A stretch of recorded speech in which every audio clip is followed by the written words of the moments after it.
Hey there, your fly's down. We put so much effort into covering our bodies that the idea of exposing ourselves in public, even inadvertently after a trip to the loo, is enough to make us blush. Nudity is a taboo that's so ingrained that being in the buff has become the cliché stress stream. But it's more than that. In many places, your naked body is against the law. So how did our birthday suits go from being our natural state to becoming a crime? We expose the history of clothing and get to the naked truth of why nudity is so taboo in today's episode of Impolite Society.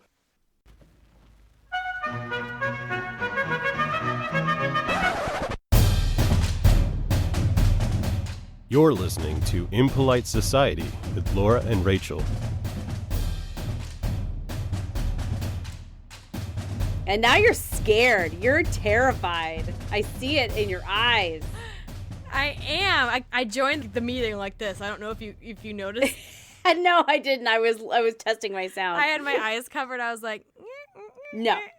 I'm not going to flash you just out of pure shock value. No. Thank you. Guys, today we are talking about nudity. That's right. I'm talking about being in the buff. Your birthday suit. Being naked as a jaybird. You know, I've never heard that one before. Really? Nope. Well, you're going to hear all about it today because this is Impolite Society, the podcast where we tackle the societal taboos one rude question at a time. Rachel and I take turns asking ourselves the rude questions that you cannot ask in impolite society. And I'm Laura. And yo, this is Rachel on the mic. Rizzy Ray. Rizzy Ray. I just really am feeling like my inner Shock Jock DJ tonight. Well, we're going to get a little bit shocking here today.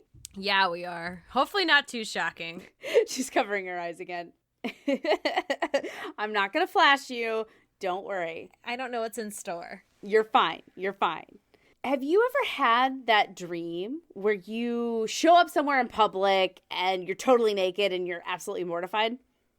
The thing is, I've had a lot of anxiety dreams. I had a dream where there was tigers attacking me, like laying siege on my house. I've had test dreams recently. In the last 2 weeks, I have dreams about tests that I haven't studied for. Last night, I had a dream I was in a play that I did not have my lines or songs prepared at all. I was just going out there. No nudity. Nudity does not come into my dreams at all, I guess. It's because you're so prudish, you'd never even considered the thought that you would be naked in front of other people. You know, but the older I get, the more I don't care. Well, honestly, I haven't had that dream either, but I know it's a common thing for Laura's other like, people. Look at me. Yep. And it's a really common thing. It's a common dream. It's a common anxiety, that thought of being naked in front of others. That's why if you say to someone, oh, your fly's down, they instantly go, Exactly. It's mortifying. And where does that shame come from? And why could you be arrested if that dream was a reality? Why is my naked body a crime? Why is my God-given body being in its most natural form, why is it a crime? This is the way we all entered the world. It's the way we end up on that autopsy table and a bombing table that Laura used to work on. You sure do. And in doing the research on this one, I went down the rabbit hole like I usually do. So many directions, looking at anthropology and law and history and all this different stuff. And I just want to say, I hope we make this all look easy to the listeners, because it isn't. Because putting all this knowledge down in one spot, it's really hard, guys. And somebody needs to give me a cookie or something, because I went to the nth to the research for this episode. And I agree. I read through it. I saw your notes. And that's why I want you to look under your podcasting chair right now.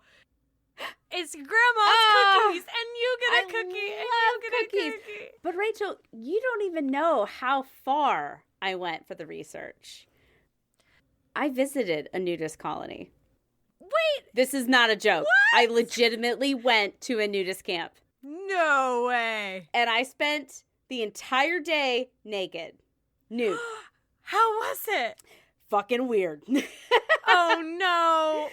Okay, what is this nudist camp like? It's like honestly, it's like summer camp. You know, if you've ever gone to like sleepaway summer camp, that's what it's like. It's got a pool. It's got like a little like office/lodge.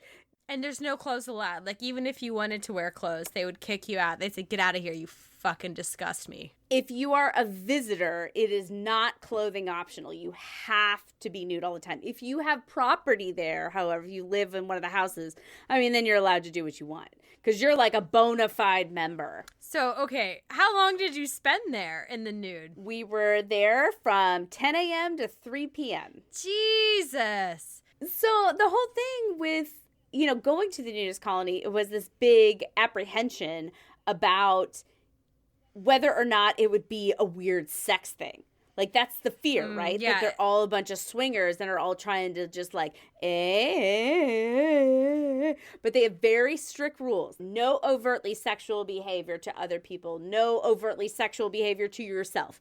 And they even give discounts to couples versus individuals. You pay more as a single person to come than you do as a couple to come because they don't want it to be a breeding ground for weird sex shit. Definitely. So, more questions. Okay. How much does it cost to visit a nudist colony? For an individual, $40. For a couple, $30. And that just gets you in the door. Yep. You don't get any nude activities out of that. I mean, you could swim. You can walk nature trails in the buff. But what about shoes? You can wear shoes. Okay, shoes, that's good. That's good. Okay, second question. If you're a visitor, do they give you like a little cubby or do you have to take all your clothes off in the car and then show up? Honestly, I put all my shit in the back of the car. Because, like, we're sitting there, like, we park in front of the office. You go in, you check in. They do, like, get your ID. And I think, honestly, they do background checks, which I'm like, okay, I think that's good. Take your ID. Are you on some kind of list now? Apparently. Oh, no. And they, like, there's a changing room there. And Austin was like, do you want to go in the changing room? I'm like, what's the point? I might as well walk out naked in front of everyone. Yeah. Exactly. I might as well just strip right here. And so I do. I start peeling it off. And, I get down to my bra and underwear. And I'm like, here we go. Here we go. The lengths that I go to for research. Oh, my goodness. And it comes off. And it's super fucking weird. Like, just immediately you just feel so naked, so exposed. And then what was weird is I kind of started to get used to the feeling. Yeah. But then as soon as, like, I hear a car come by. You're like, no. Yeah, exactly. It's like that reminder of civilization. And I'm like, no. But of course, all the people who drive through there know exactly what they're in for. They live there or they're doing something there. They had people who were doing construction in the nude there. Like, they were building. Can you imagine? You get roped into a job and they're like, take it off. All you can keep is the reflective vest. It was fucking crazy. And to make it even worse, we drive in and the first fully nude person I see is a woman in her mid-20s. Oh, fuck her. Size 2 with fake boobs. What? Fucking hell. Why are you here? This is not the way that nudist colonies work. And it's funny you mention that because I always equated nudists with naturalists. Yes. Just like, this is the way our bodies were made. They're beautiful. They're wonderful. I don't need to change anything. The biggest thing that I noticed in this camp, though I bet it's different in every single one that you go to. Every single one of these people, bald genitalia. Oh. 100%. Not trimmed, bald. I was going to ask, you knew you were going to do this. Did you do any upkeep? I did not. I said I went without. I wore no makeup. I did not do my hair. I did not trim nothing. You're like, yeah. I'm going to the fucking woods. I'm returning to my roots. Exactly. That's what I thought the whole vibe was. But no, everyone is bald. So many old women with no pubic hair. So many old balls with no hair on them. Just 100% bald. Wow. It was just shocking to me because it felt super contradictory, right? That, you're coming here to be nude and to bask in your natural state, but you feel this need to alter your body. Exactly. It just, especially with fake tits. Are you sure? Or were you just... Oh, they were definitely fake. In fact, I consulted with Austin. I'm like, those are fake, right? And he's like, oh yeah, 100%. Yeah, okay, so it's like, oh, you're a small woman with fake tits and you have to be naked at this camp? That's what the internet's for. Go be naked there. Totally. I was like, I feel like I would have been more comfortable if they were all like a bunch of 50-year-old women. Well, you want to be the hot one. Yeah, maybe that's what it is. I wanted to be the hot one. And because it's the Midwest and like kind of country, you know, they're all smokers, you know, so they got this like real rah, rah, rah, oh my God. All just so tan. And it was overall, I didn't hate it, but I didn't love it either. It was an interesting experience and I'm glad that I had. But yeah, it was just weird. And again, that blaring thing is that incongruity between naturalist, nudist, but apparently shaving all your pubic hair is the norm, which I think was just so weird. That does seem odd. And okay, so after you've lived a day nude, which seriously A+ for research, this beats my OnlyFans account that I made. And thank you. That was my goal. She's like, I got a best Rachel. So that's what's the next one? Is the next one about being a stripper? Oh God, who's working at the club this weekend? Is it any different than just wearing a swimsuit? Like, did you feel any less free than just wearing like a swimsuit? Oh, definitely. First of all, swimming naked is by far the superior experience. And I've skinny dipped before, and I love to skinny dip. So when I was in the pool, I was at 100% comfort level. It is stupid to wear a swimsuit in a pool, really, honestly, truly. But when I was walking around, way more exposed than when you're wearing a swimsuit. Absolutely, you feel it. I just don't think I could be comfortable. I have big boobs, and I feel like they're just gonna get in the way all day long. Well, there was like a time where Austin and I went through like the nature trails, and I'm like, this is why I wear clothes. Chub rub. Like my thighs were starting to burn after like 10 minutes of walking. And so I had to take my towel and like wrap it around my waist and tuck one end into my thighs. Like a towel diaper. Exactly, because it started to rub and be uncomfortable. I'm like, this is why we wear clothes, people. It's not just for warmth. It's also for chub rub. Comfort. Yeah. Absolutely. Well, this really surprised me, and I am delighted. I am just tickled. This was a great story, a great introduction, and really an above and beyond. And as much as we're changing lives of our listeners, we're also changing our own lives. Exactly. We're learning. So kudos to you. Okay, but final question, and then I'm going to stop. Okay. I'm going to save the rest for after we finish recording. Okay. On a scale of 1 to 10, how ridiculous is the human body after seeing a whole bunch of naked human bodies? Honestly, I had no interest in any of the male bodies there. They were nothing to look at. But I did see some older women that I was like, you were a hottie in your heyday. You know what I mean? Like you could see that hourglass coming out, like even in their older age. You know, of course they're bigger, they're older, they have cellulite, but I'm like, girl, 30 years ago, you had a banging bod. So, I mean, if anything, to me, maybe it just emphasized the beauty of human body, at least the female human body. All the other guys had, you know, beer guts and bald balls, which are not attractive to anybody. Okay, so one more question. How hard is it not look down constantly? Yeah, it was hard. You are immediately like, eye contact. I'm not looking. I'm not staring. And there was at one point, like, where some guy, like, as I walked by, was like, like, gave me a smile. And I'm like, don't smile at me! Don't you do it! Don't even look at me! That would be horrifying. Yeah. I would cry. I didn't like it. That was only one interaction. And I'd like to think that it wasn't a creepy smile. Who knows? But and it'd be like, you should have paid $40. Yeah. That's your creepy tax. Is that $10? Yeah. Get the fuck out of here. With that as our introduction to the world of nudity and Laura's introduction to the world of nudity, we're going to dig into the history of clothes, what it means, the laws around clothes. Why is our naked body a crime? Okay, that was refreshing. We'll be back.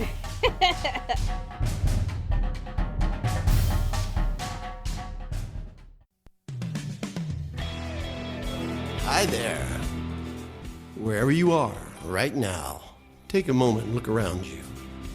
Have you ever thought about how much effort, what measure of resources, how much creative thinking and innovation was required to create all the assets you are surrounding yourself with right now?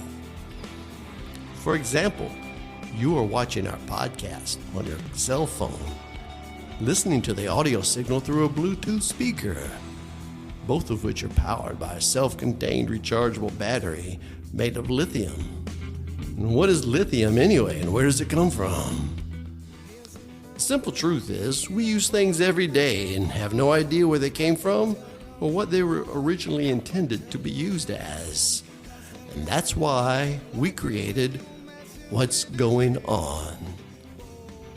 Travel with Jason Pfister and Patrick Ballwig as they go back in time and expand your mind ever so slightly on the historic complexities of even the most mundane of household items. Join us each week for a new episode as these two gents pursue their curiosity-driven search for the history of technology in their entertainment series called What's Going On? They got you on a mile, ain't the first time. I said when I write a song, it won't be taken too long.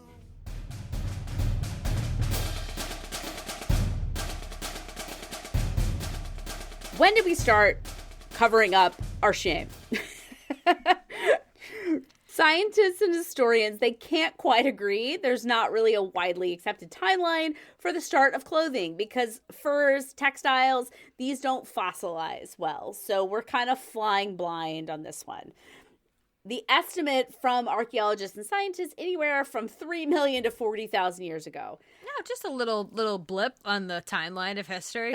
Yeah, that's a big fucking range. In general, I think the point we can all take away from this is we've been covering ourselves from a long ass time. Yeah, it's almost a part of who we are. We were born with some business and something to cover it up with. Yeah. Slap that diaper on, instant. As Homo sapiens moved out of the warmer climates of Africa and up into those cooler weather regions of Europe, they needed to figure something out. And those earliest coverings are what you think they'd be. Furs, leathers, leaves, all that kind of stuff. They put a little fig leaf over there. Yeah, the fig leaf. You're like, or it's just like warm. Stuffing leaves in between fur, like to do the insulation. So anything that was wrapped or tied. And that was primitive stuff, but at some point, these ancient humans started to make real clothes. So they started to do textiles and cutting and sewing and that kind of thing. And then they sold it on Caveman Etsy, and they said, you can support me in my art, my craftsmanship. If they had that available, I don't think anyone would give a fuck because there's too worried about eating and surviving the next 4 hours. Yeah, no kidding. They're like, okay, you hand sewed that, but how many leaves can I stuff in there? Precisely. And when they started doing that kind of stuff, they started moving around even more. They went more northern or crossed that land bridge or whatever in the Dire Straits or the... You know, that thing that brought people to the Americas. Yeah, that thing. Dumb thing. And they needed to adapt to even more harsh environments, more clothes, different clothes. I think every cave woman was like, yes, more clothes. I need options. And then she's like, oh my God, we're crossing the strait today. I have nothing to wear. And her husband's like, you had so many things to wear. You have so many furs, so many grasses, so many leaves. Yes, you got 3 grasses yesterday. What do you mean you have nothing to wear? She's like, I don't like them anymore. Sorry. I have a feeling that came a lot later, but I appreciate the sentiment. As people started moving around and there's a lot more geography being covered, societies naturally start to form.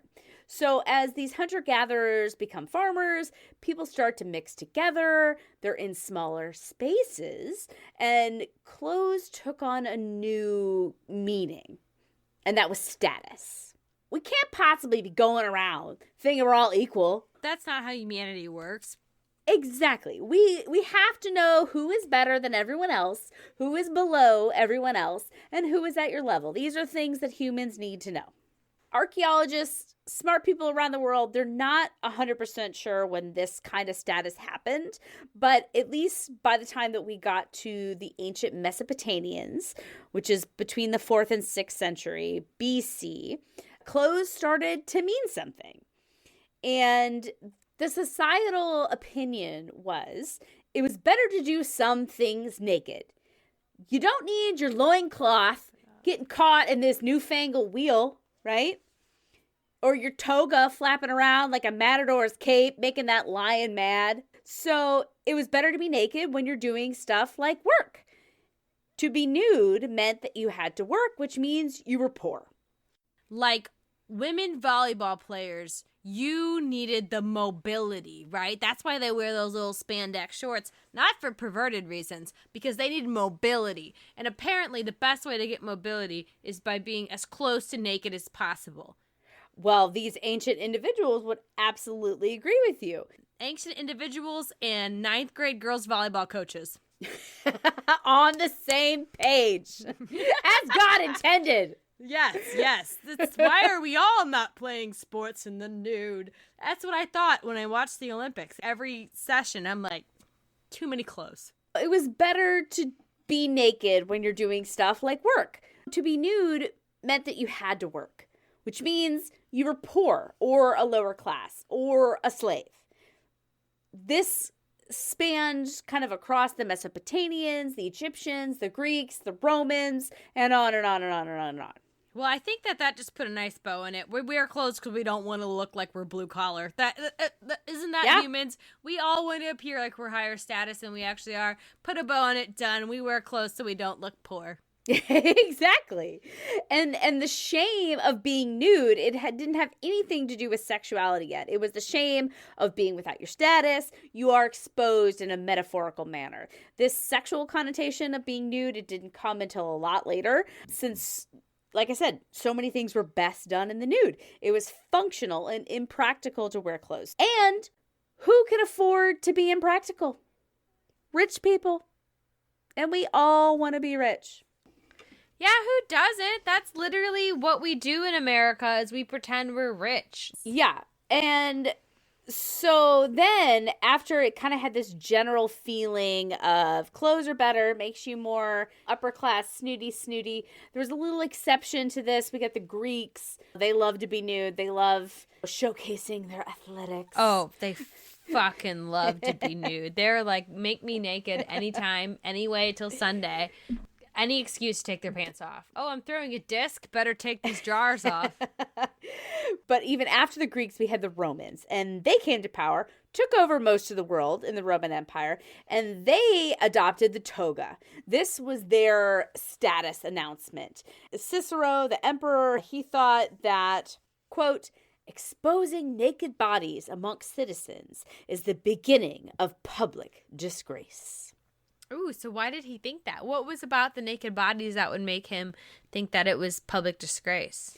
That they felt the Greeks being naked and doing all this naked athleticism was homoerotic. Oh, but wasn't it? All roads, right? All roads lead back to the Greeks, the pedophiles. To diddling children, yes. And if they were like, oh, those Greeks, they were all about that swinging dong during those Olympics, you'd be like, okay, fair. That's fair. You got me. They absolutely were. As time started to march on, cities, towns, they get bigger. There's more of a defined social class that pops up around the world, not just in the Roman culture. Like you said, we got to judge people. We have to determine their worth by, like, material signifiers. On first glance, we have to be able to determine. I need to know how valuable you are to society just by looking at you. Mm-hmm. And through this growth, a sort of a middle class kind of emerged, though really how middle class was it in ancient Rome and the likes, but it became more and more important in everyday life to be able to signify that. But of course, there were other influences to this. The one that I think that we would all expect, which is the rise of Christianity. they adopted their style of dress from the Jews, and they had a big influence on being modest and keeping covered. And So we really owe the song Modest is Hottest from TikTok. We owe that to the Jews. So it's just another contribution of the Jewish people. So thank you for that. And then Islam popped up. They also put a high emphasis on being modest, especially the women. They took it to the nth. As we are seeing in the moment. Do you have to see, that's about it, but the rest of you should be under a sheet. Honestly, they should be thankful they can even allowed to see. Yeah, no kidding. But sometimes I do think that would not be freeing to just throw on a burqa every day and not have to do my hair and makeup? Am I just in a different form of a burqa? That's kind of what they say. My dad went to Saudi Arabia, and he said it was so interesting because you see all these women in these burqas, like the full face covering, just the eyes out, but you can see underneath their feet. Clack, clack, clack, clack, clack. They're all wearing like super high heels. Oh, God. Because Saudi Arabia is outrageously rich. Like everyone in there is basically an oil baron. So they're wearing fucking Louis Vuittons under their burqa? Yeah. And like super high fashion stuff. Oh, you're not influenced by the Western world. You're not corrupted by the Western world. Get the fuck out of Saudi here. Arabia. They're our allies. We're selling them planes left and right. Oh, yeah, Saudi Arabia is their own thing. We're besties. Quote unquote. But it's just like, if I had to wear a burqa every day, I'd be wearing fucking sweats. I'd be wearing my spandex shorts and stuff. I'm wearing my spandex right now. I got my yoga pants on. Ooh. Yeah, I would wear that, and I'd be rolling around in my fucking Skechers walkables, and I'd be like, you know what? This is what God wanted. He didn't want me to be hot. God never wanted me to be hot. He wanted me to be under a blanket, cozy. With a full bush. He sure did. Yeah. Who am I to argue it? And as we all know, Christianity, Judaism, Islam, these are the three religions that pretty much took over the world. So a taboo was born. And at this point, it's just a little baby taboo. Like, It's just a little baby. It's like opening its eyes, and it's got like the no teeth kind of like sucky face. Like, yep, because it is still acceptable to be nude, like when you're bathing in public places, when you're swimming, when you're doing manual labor and that kind of thing. People recognize the sense of being naked. But around the 1500s, this is where our baby taboo, it starts to, go through puberty. Get a little beard, get a little angsty. Yeah, like its balls dropped with velocity. Yep. Europeans, they started to expand their territories, started to colonize other areas, other more remote areas. They started to meet the naked savage. So all these Aboriginal people who knew it's hot around here. I don't need to be covering up all this stuff, getting my swamp ass, my underboob sweat going on. They're smart. They know to keep their clothes off. Yeah, their textiles back then were not moisture wicking. They were moisture trapping. Precisely. And so you don't want to be swimming in your own swamp all day. We were one of the few animals evolved to sweat. Better let nature do its thing. Keep your body nice and cool.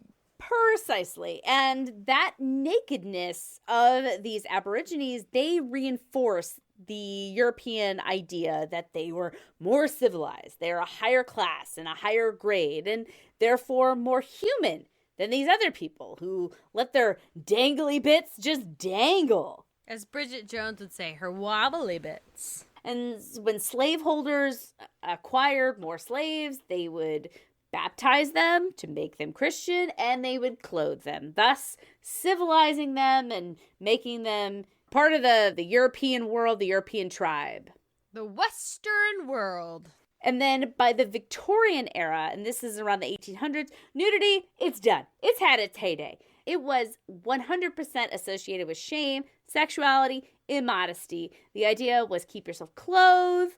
And not even just keep yourself clothed, but wear clothes that change your body's shape. Mm-hmm. Like, it's insane the lengths that they went to make themselves not look like normal humans. It's like, I'm going to take this bone of an animal from the ocean I'm going to put it in some garment and I'm going to use it to pretend I look different than how I look. Like, that's really taking clothing to the max. So in the Victorian era, there's all kinds of religions and different kind of branches of Christianity popping up, each more conservative than the last. It was a time of high collars buttoned to the nth degree, corsets that cinched your waist as tight as can be to also somehow be sexual and idealized at the same time. It was a very confusing time. We're still unpacking the repercussions of that era to this day. We totally are. But also during this time, I mean, over the last couple hundred years, the human body day to day was like covered up. Mm-hmm. But like the human figure in art was very prevalent through all this stuff. And this was part of all the rabbit hole that I went down, the resurgence of nudity in art and kind of the fascination with this art, and then how art depicted people nude, but then in real life everyone was clothed, and how breasts didn't become sexualized till actually really late. That's why you'll see Middle Ages and even some French and beginning of Victorian era with boobs hanging out, because they didn't become super sexual until later. Yeah, they used to wear like corsets, and then your nipples would be out over the top to signify you were young and like they were perky. And there was one French aristocrat, maybe she was the mistress of a king. She had her dresses tailored so that her favorite breast was always out. She was like, yes, this is my good breast. This is the good one. Everyone look at the good one. My good breast. And we were all there when we were 17, so let's... Yeah, we get it. We understand. It's a really complicated road. I had to boil it down to kind of its basic things to get to the heart of this episode, which is about the law side. Yes, here we are, 45 minutes in, getting into the heart of the episode. Because you got to know all this background, right? To understand. Yes, you can't just be like, all of a sudden bodies were illegal. It's a journey. And I'm going to get to all that law stuff in a second. I'm so pumped. But in general, it wasn't a big issue in the U.S. We didn't need to lay down these laws right away about nudity. But in the late 1800s, nudists started to make waves in the U.S. So the concept of nudist and naturalist, as I talked about at the top, nudist and naturalist, this concept was started by the Germans, and it was called Freikorperkultur. Freikorperkultur. That was me. That's a little bit more of like a Swedish accent, I did say. I don't know. It's a lot of consonants and not a lot of vowels. It's hard for me to say it. That's my motherland. And Freikorperkultur means... I sound like the Swedish chef. It means free body culture. Ooh, I like that translation. So they started it in the late 1800s. Germans brought it to the U.S. in the 20s. I wonder what they were running away from. Weird, in the 20s. And the first nudist association was born in 1929. It was called the American League for Physical Culture. Really harkening back to those Greeks, you know? We're going to do some lance tossing, and lance tossing, you need to have your lance out. Lance out. I like that. So they opened their first nudist colony in the U.S. in New Jersey in 1932, which is its whole own story. And the association, this place has changed their names a bunch of times throughout the years. Always looking to rebrand. Just get the right hook. Keep with the times. Yes. And right now it is the American Association for Nude Recreation, AANR. The club that I visited was a part of the AANR. They're chartered, and all these different clubs that pay dues, part of this association, to be in the club. That's really good to know that you can be naked and still have to deal with bureaucracy. They had brochures at the wazoo in the office. I took them, for research. And again, a lot of the people didn't have pubic hair, which is, again, just so confusing. Not naturalist, that's for sure. No, I feel like there's some sort of split that I'm not aware of. Like nudists and naturalists are two separate things. But anyway, I guess it just varies by location. Oh yeah, if you're a nudist and or a naturalist, let us know the difference and how we can get involved with the naturalist. We want to just hang out with real bodies. Yeah, with my bush hanging out and my non-fake boobs hanging out. Yes, hanging low. Hanging low, precisely. Let me tell you, as somebody approaching 30, oh, it's only gonna get worse. Gravity, Yeah. Jesus Yeah. Christ. I'm like, I need to get one of those. I need to sleep like a fucking vampire. Just upside down. Oh my God, nature is cruel. It makes bras really hard too, because like, yeah, you get ones that are supposed to push up. I'm like, I ain't got nothing in the middle. Nature, why you gotta do me like this? Why you gotta be like this? It's rough. It's rough, Rachel. You've only begun your journey. Oh, Jesus Christ, you best believe it. It started. I'm like, this is what menopause is. Wait till you hit 35. I feel like everything just like took a sharp turn around 35. That's where I started to be like, oh no.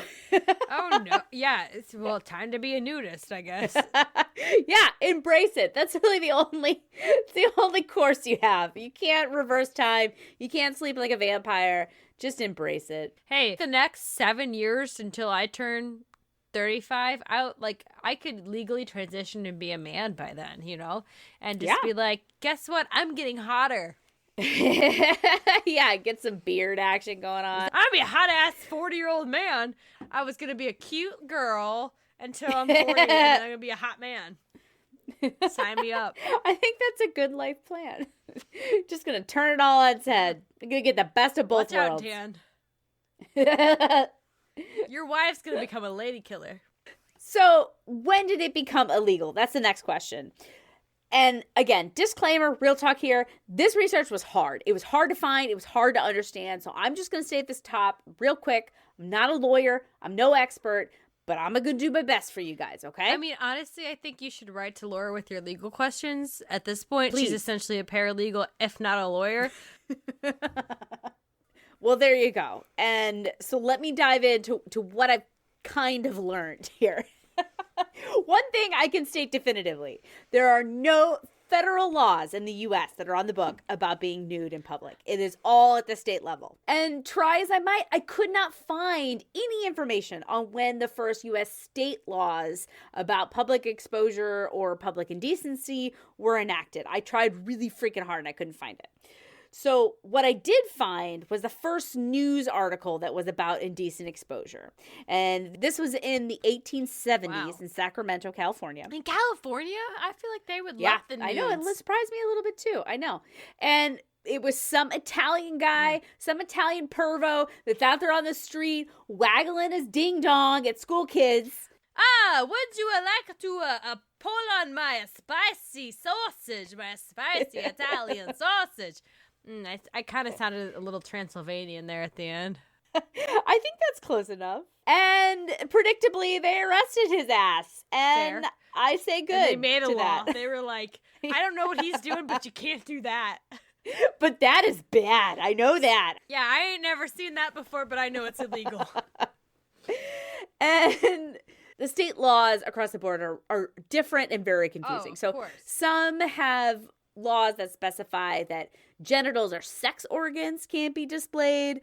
Others say nipples of women count. Some say that they don't count. I think all of them give exception for breastfeeding, but like just being topless. Yeah, there's a lot there. I feel like the only illegal sex organ should be a penis because no woman is going out in public and is like, look at this. Flicking her bean and be like, look at this. No. You trying to tell me I was to give birth on a park bench that I would be committing a sex crime? That's a patriarchy. No, I think we all know exactly who this is aimed at, and that's Italian perv who is in Sacramento telling children in the 1870s. to yank his spicy sausage. Yeah. Precisely. And some of these state laws, they specify that there must be an intent to arouse. So just being naked isn't against the law. It's you're being salacious, you're tugging on your spicy sausage, you're rolling your nipples around, that is illegal. But there's a whole list of state laws. There's going to be a link in bio about the state laws for each one. It's very different, so check it out. It's pretty interesting. But these laws, to a layman /paralegal / Juris Doctorate of Impolite Society receiver. Somebody who's proficient in nude law. Yeah, it's pretty freaking murky. And the general gist that I got, and I could totally be wrong here, is that there's not a lot of convictions coming down from the bench that are about public nudity unless you're committing a sexual offense. So again, waggling your dick at people and being like, oh, you want the spicy sausage? You want my spicy sausage?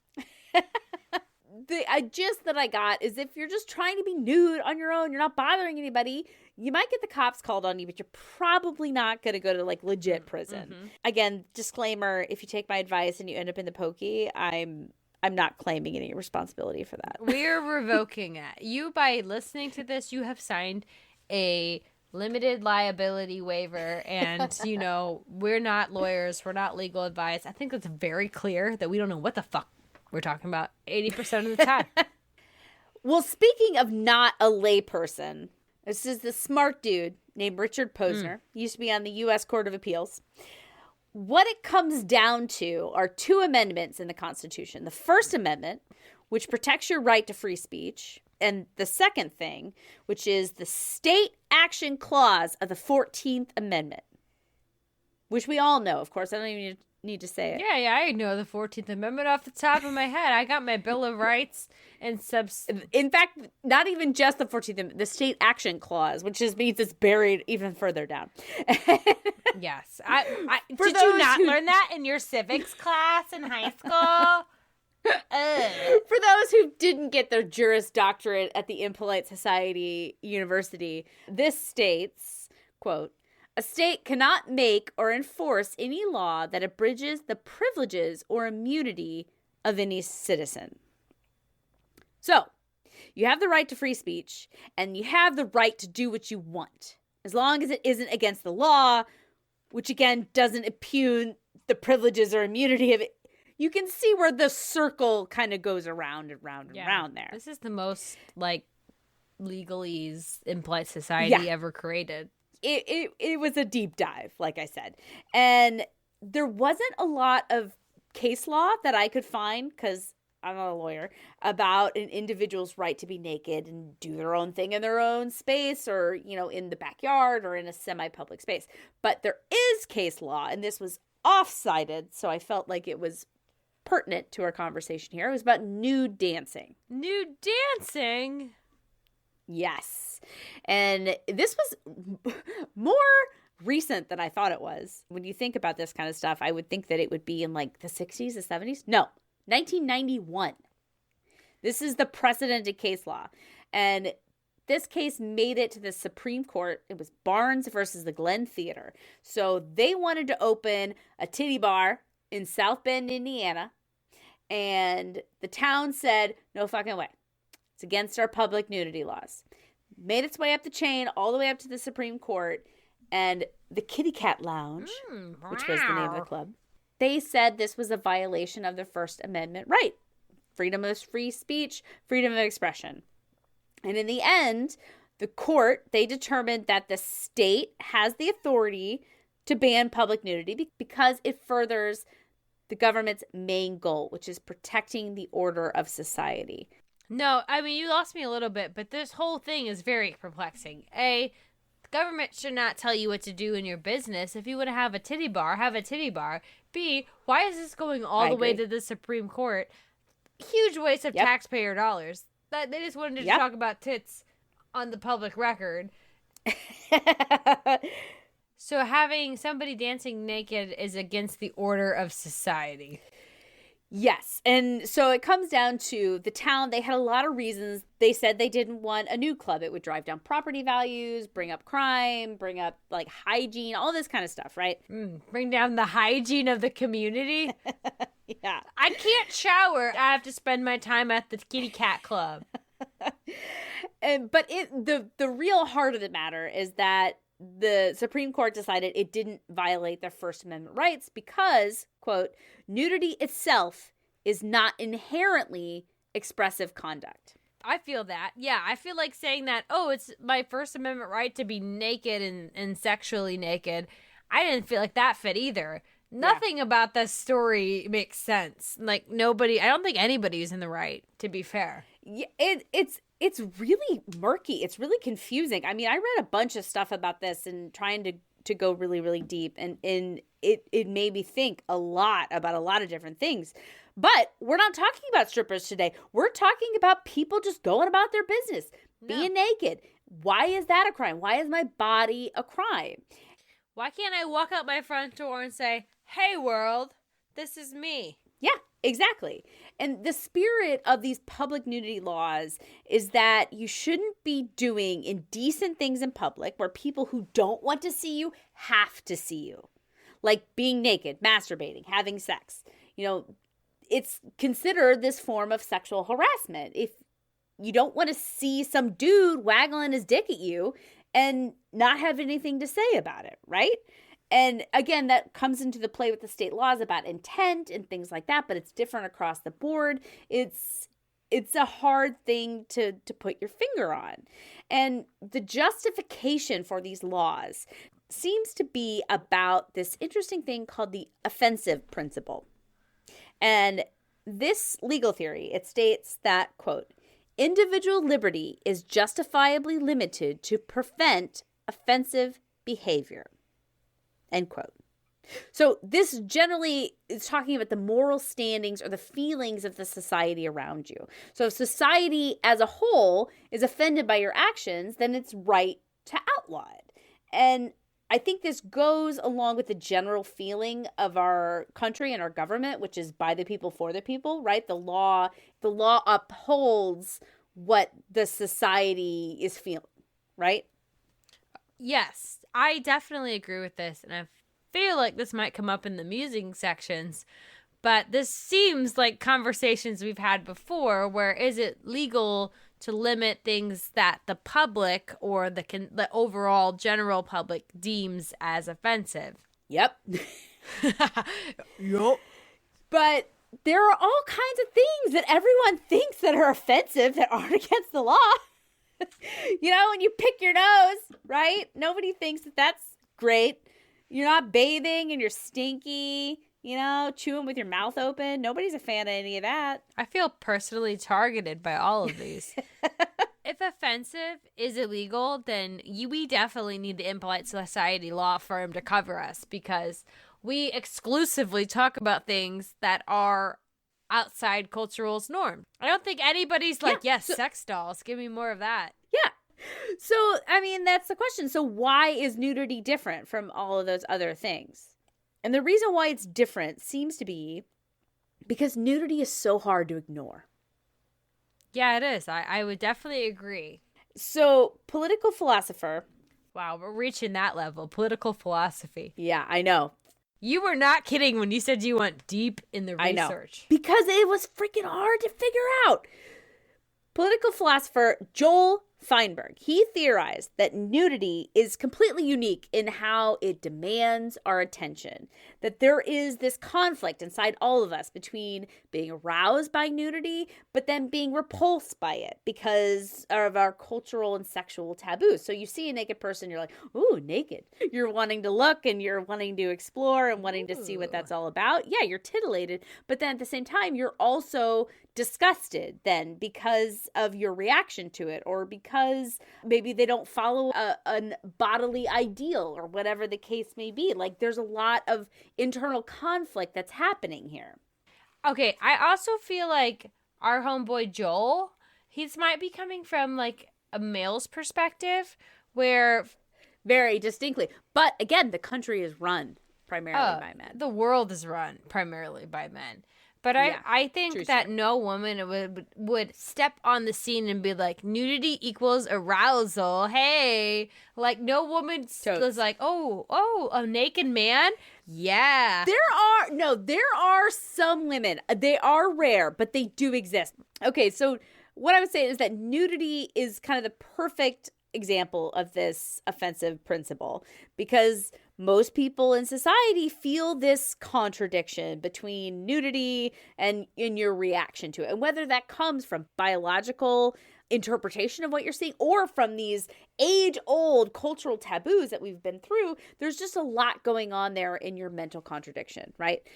So the state law says you can't take your morning jog in the buff because most people don't like it. But how and when do taboos change?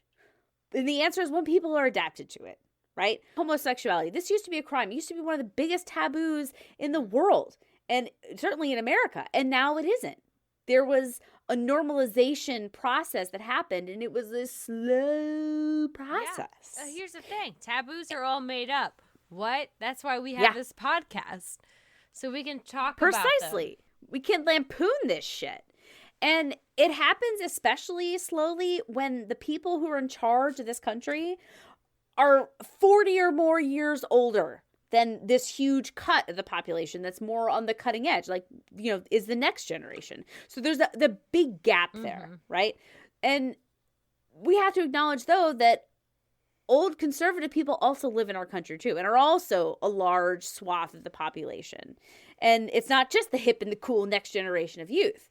So it takes time for these things to kind of trickle down. You have to wait until these oldies get out. Get out. What do you mean by that? Die or retire. And then all of a sudden, COVID enters the scene. They should be going faster, right? That's one would assume. So it takes time for things to change. It's like the trickle down. So, you know, the old people die, the mid-generation takes hold, and then they die, and then the new generation. So it just takes a long time. Sometimes it's too long. Progress is dependent on people dying. Just like it's true. It really is. Or at least not being an octogenarian president. I think we can span the aisle and we can all agree that maybe let's do a young whippersnapper. Maybe somebody who's 55. I mean, I voted for Buttigieg in the primaries, so. Whoa! Laura's dropping some bombs. What? Wait, you voted as a Democrat in the primary? Yep, I did. Wow. Normally, I think, here's the thing. Here's Rachel's political corner. I think that you should vote for the opposing party's primary candidate. I've always thought that too. Yeah. Yeah, so we can, like, maybe have people who are rational. Yeah, no, totally. I completely agree. I've always thought that same thing. Oh, yeah, we could have two candidates who appeal to the most people possible. Yep. Oh, that would be a shit show. Oh, what a terrible show of democracy there. Anyways, you know, we're a law firm and we're also a public policy. Election consultants. Yeah. We run the gambit. I think it's the gamut. Not the gambit. What's a gambit? Gambit is a bet, like a risk. Yeah, and the gamut is like a wide variety. We run all of it. We run the gambits and the gambit. The gamuts. We got everything. For all intensive purposes. That was a joke because it's all intents and purposes. That was another common vernacular. Wait. What's the right one? Intents and purposes. I said all intensive purposes. I've always said intensive purposes. No, intents and purposes. Oh. All right. Point is, it does change. It just takes a long ass time when you've got an octogenarian in office, and we've just got an uphill battle going with these things. And both ways in the snow. Yeah, precisely. Just like old people. I think these laws remain in the books for a lot of reasons. I think there's, you know, American prudishness about anything sexual, while at the same time we're over-sexualizing anything we get their hands on. And of course, this is another thing that I thought of that was more like speculation on my part, but I'm standing behind it. It's a lot easier to prove that someone was purposefully pointing their dick at you or their child if they have to pull it out to do it. Okay, fair. That's totally fair. I was just like, oh, my dick was just existing here. Yeah. As opposed to like, oh, let me unzip and like take it out. Yeah, everybody else is wearing pants, but I'm not going to wear pants because I want you to see. Precisely. And I want a clear path to have someone arrested for exposing themselves to a child. And I guess maybe if that means we all have to cover up, maybe I'm for it. For the children. We have to think of the children. Do it for the children. But also, I feel like children, they would be okay with the tits out because they're like, it's an all-you-can-eat buffet out here. So maybe just keep your penis. Yeah. Yeah, it's always about the dick. Keep the dick covered. Free the tatas. Bind the dick. Bind the Nobody dick. wants it. That BDSM? Anyone? Going back to that. Cock and ball torture. I'm all for it. Right back to Yes. Oh, God, they might like it. No.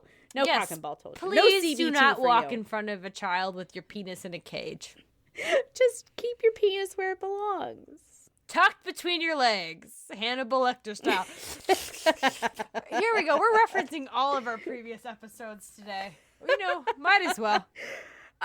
So that's when we know we've wrapped up the research section. So I've thrown a lot at the wall here. We've got a lot of sociology, a lot of history, a lot of law I didn't quite understand. So we're going to package it all up. We're going to think about it. We're going to ruminate and muse on this in the next section.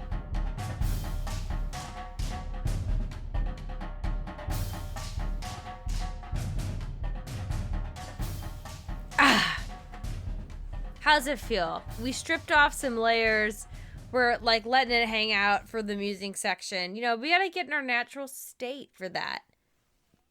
Tits out for musings. Tits out musing. I'll do it. I don't even care. No. It's hot. It's summer. I'm trying to cool off. I'm trying to have hot girl summer over here doing my podcast in my basement. Hot girl summer's like, I'm fucking temperature is hot. Let me take off as much clothes as possible.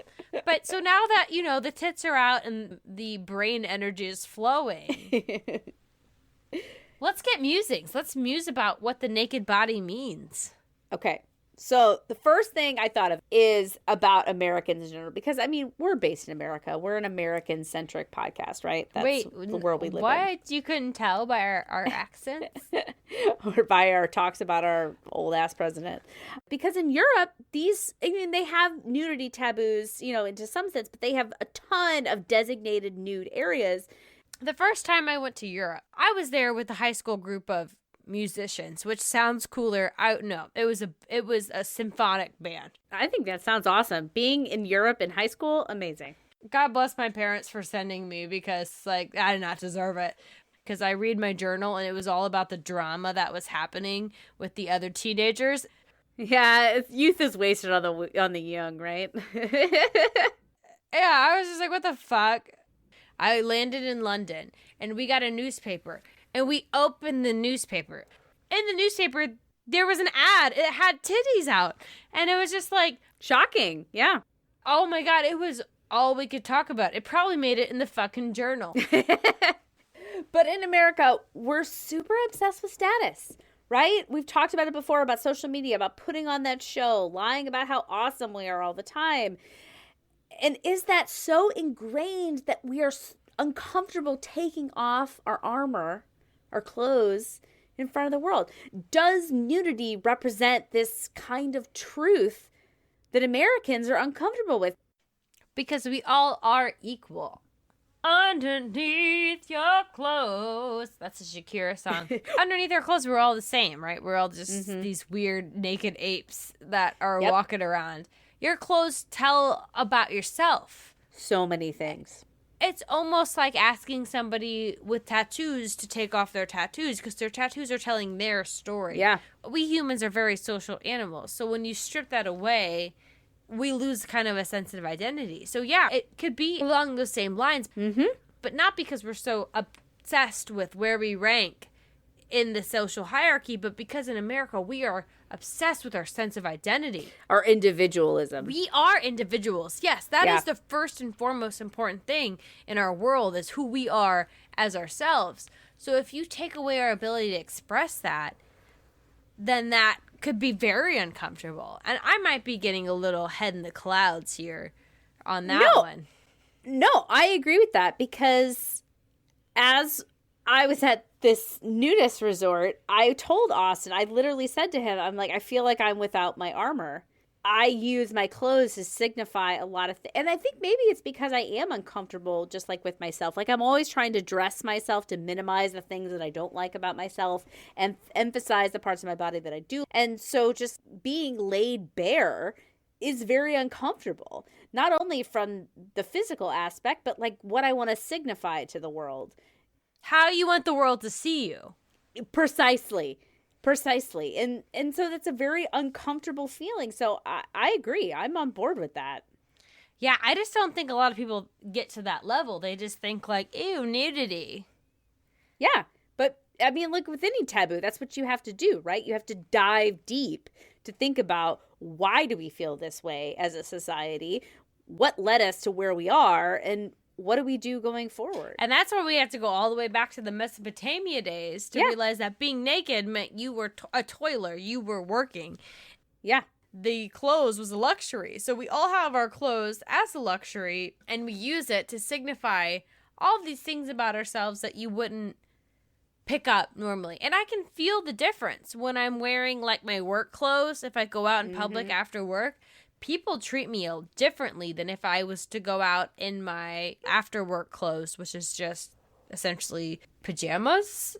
Totally. I mean, when you've got your hair done, your makeup done, and you're wearing heels, people look at you very differently than when I do when I'm wearing my yoga pants and a t-shirt. It's just, you're perceived differently, and that I want to be perceived as a higher class individual. Like we said, we all want to be rich. That's my goal at all the time, is to look like I have money, even though I don't. Well, exactly. That's really the trick, right? It's just like, how can I look like a rich person today? How can I trick other people into thinking I'm affluent?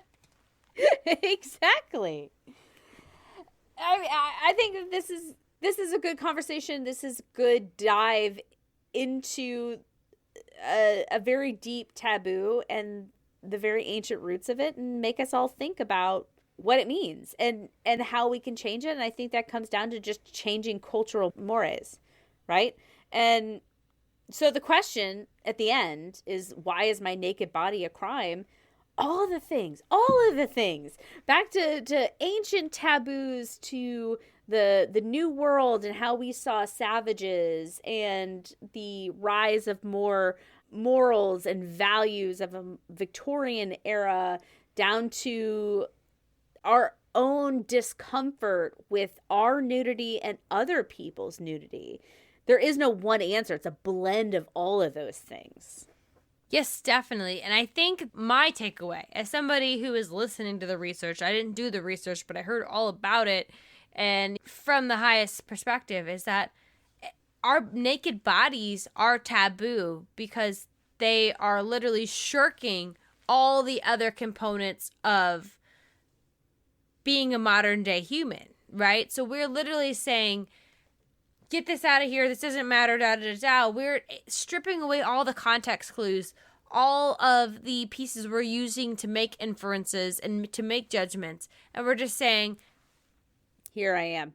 Yeah, and like the discomfort might actually come from that we don't know how to process that. We don't know how to make sense of it because we're missing all the pieces that we would normally use to make those inferences. Yeah. And I think, that might be a high and mighty, like, complex interpretation of all this. It might just be as simple as, like, I'm not used to seeing boobies and genitals are gross. Ew. But at the same time, I feel that's, like, happening on the surface level because humans love to categorize. Yeah. That's what we do, is we take things and we put them into buckets. Threat, non-threat. Mm-hmm. This person is like me. It's a shortcut for our brain. Yeah. And when you take all that away, you have an enigma. We're uncomfortable. Yeah. Things that we can't process make us uncomfortable. So could that be why seeing a naked person in public is such a taboo? I think so. I think that it's a multi-layered thing, and I don't think that's too high and mighty. I think that is a good conclusion to come to. Well, I'm glad we reached it, out of the research, the in-person investigation, the musings. That's where we landed. And I think that if both of us are agreeing on it, we must be somewhere right. Yeah. Yeah, I think we nailed it. All right. So that's it. That's the end. Let me know what you guys think. Do you have experience with nudist colonies or being nude? Do you have opinions that differ from ours? Let us know. Check us out on the socials. We're on Instagram. We're on TikTok. We're on TikTok? TikTok. We're on a TikTok. TikTok. We're also on Facebook. We're all over the place. Or you Yeah. can shoot us an email, rude@impolitesocietypodcast.com. Let us know what you think about this subject. This was a really big one. I did not necessarily know how big it was until we dug into it, but it was fun. Yeah, you posed the question. It's all your fault. This long episode is your fault. Well, you know, it worked out well, I guess, because it timed in to your trip to the nudist colony. It's true. It's true. I'm glad I got an opportunity to talk about it. And again, one up Rachel on her on her OnlyFans research. Yeah. The next subject might be about what women want in a man, so I guess I have to go out dating. I Gotta get on Grindr. Grindr's for Wait, gay men. that's a gay thing. Yeah. They won't like me on Grindr. And here we are. Thank you so much for listening. If you enjoyed the episode, please rate, review, subscribe, and of course, the most important thing you can do is tell a friend about our show. Because if you've got friends like you that don't want to watch the latest reality television, that are interested in world history, sociology, anthropology, all these deep dive conversations, you get us. You know what it's like to think these hard questions, these weird questions, and you know the people in your life that would enjoy that as well. So tell them, let them know, send them our way. So Laura's saying if you have friends who are smart like you. Exactly. 100%. But I think we hear the drums. Yeah, that's definitely the drums. Okay, we gotta end this. Bye. Oh, thank you for listening. Oh, goodbye. Goodbye.